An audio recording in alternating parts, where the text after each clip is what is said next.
Bueno, pero para entender un poco más de las raíces profundas que pueda tener este conflicto con este grupo de 240 ciudadanos haitianos, es que invitamos al doctor Emmanuel Mompoan, médico, salubrista y quien vive en Chile hace muchos años, ¿no, doctor? Y es además especialista precisamente en esto, choques culturales y todo el tema de la salud. ¿Cómo está? Buenas noches, gracias por acompañarnos. Buenas noches, Mónica, y gracias por invitarme. Lo primero que quiero preguntarle es ¿qué entiende usted que pasó ahí en Quilicura? ¿Por qué esa resistencia de ese grupo de haitianos de no querer aceptar la ayuda sanitaria que se le estaba ofreciendo? Yo creo que lo que pasó con esos pacientes es el reflejo de un choque cultural que más se evidencia en la salud. Sí. En la salud porque mayormente se tiende a creer que los pacientes haitianos tienen una misma cosmovisión, una misma forma de entender el proceso de salud de enfermedad o una misma representación cultural en salud que los chilenos. O sea, y en realidad no es así. No es un problema de lenguaje. Tendría algo que ver con el lenguaje, pero el problema de fondo no es el lenguaje, sino la cultura, la forma de entender el proceso de salud de enfermedad. ¿Cuál es esa forma diferente? Es decir, que la diferencia en ese caso puntual obedece al hecho, primero, que esos vecinos haitianos, yo creo, estoy convencido de que no creen en las autoridades municipales por experiencias recientes, que en la municipalidad, en la página Facebook de la municipalidad de Quilicura, hace aproximadamente unas 2 semanas, publicaron la foto de la casa o del frontis de la casa donde supuestamente vivían 14 pacientes haitianos diagnosticados por el COVID, cosa que no debió haberse hecho. Es inaceptable, inadmisible. Para nosotros es una expresión de racismo puro, de racismo biologicista, etc. Pero también obedece al hecho de que ellos, al no creer en las autoridades municipales, al no creer en ningún tipo de figura de autoridad a nivel de la municipalidad, por lo que le mencioné, pero hay otros casos también, ¿sí? Ellos desconocían, no querían aceptar el diagnóstico que esas mismas autoridades le estaban entregando.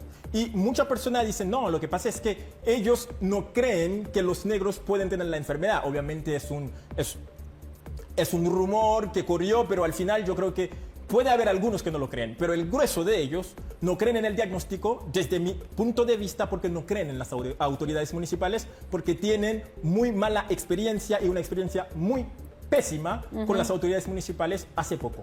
Hay también diferencias en cómo ellos entienden o cómo la cultura haitiana entiende la enfermedad, el estar amenazado de muerte por una enfermedad, de poder perder la vida si no se cuida. Sí, obviamente.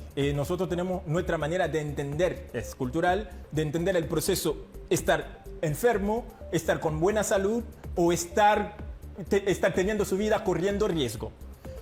Por ejemplo, en el caso del COVID-19, que en la gran mayoría de los pacientes, más de un 80% según los datos existentes, no presentan síntomas o presentan síntomas muy leves. Y además, si consideramos la comunidad haitiana aquí en Chile, que es la comunidad más joven de migrante, edad promedio 30.2 años, obviamente la mayoría de ellos no están presentando síntomas. Y cuando viene el paciente de una realidad, si no presento síntomas o signo de ninguna enfermedad, no estoy enfermo, entonces más le va a costar a la autoridad, sobre todo si viene de otra cultura, si desconoce esa realidad, más le va a costar entender que ese paciente, hasta que no presente síntomas, no va a creer que está enfermo. Doctor, y por último, desde su experiencia, también como es representante o de alguna manera integrante de la comunidad haitiana acá, ¿qué se debería hacer? Porque esto no va a ser la primera vez o la última que vamos a tener una situación de esta naturaleza en medio de esta pandemia. Mira, yo creo que han habido algunos casos anteriores, obviamente no en el contexto del COVID-19, pero muchísimos casos. Sí.